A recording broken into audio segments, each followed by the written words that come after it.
America ஜப்பானுக்கு நடுவுல மிகப்பெரிய பசிபிக் கடல் இருக்கு. அந்த கடலுக்கு நடுவுல மிட்வே தீவுன்னு ஒரு தீவு இருக்கு. அந்த தீவை இப்ப என்ன பண்ணிட்டாங்கன்னா அமெரிக்க அரசாங்கம் மனித நடமாட்டம் இல்லாத உலகின் மிகப்பெரிய அல்பட்ராஸ் காலனியாக அமெரிக்க அரசாங்கம் அறிவித்திருக்கிறது. அல்பட்ராஸ்ங்கிறது ஒரு பறவை. அது என்ன பறவை?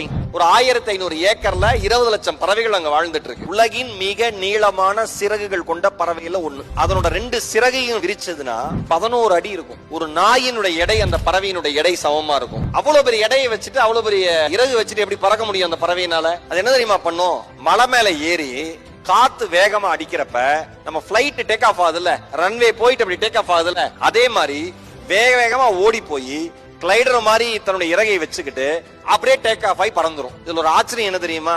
ஒரு தடவை அந்த அல்பட்ராஸ் பூமியிலிருந்து வானத்துக்கு பறக்க ஆரம்பிச்சதுன்னா 6 மாத காலம் அதனுடைய கால்கள் தரையிலேயே படாது. சரி, சாப்பாட்டுக்கு என்னடா பண்ணும்னா ஆவி குதிக்கிற மீன்களையும் சாப்பிட்டுட்டு அது பாட்டு பறந்துகிட்டே இருக்கும். சரி, எப்ப லேண்ட் ஆகும்? எப்படி லேண்ட் ஆகும்னா லேண்ட் ஆகுறப்ப எதுக்கு சிரமம் தான். வயிறு நெஞ்சு பகுதியெல்லாம் உரசிட்டு தான் பிளைட் மாதிரி கரகரன்னு லேண்ட் ஆகுமா.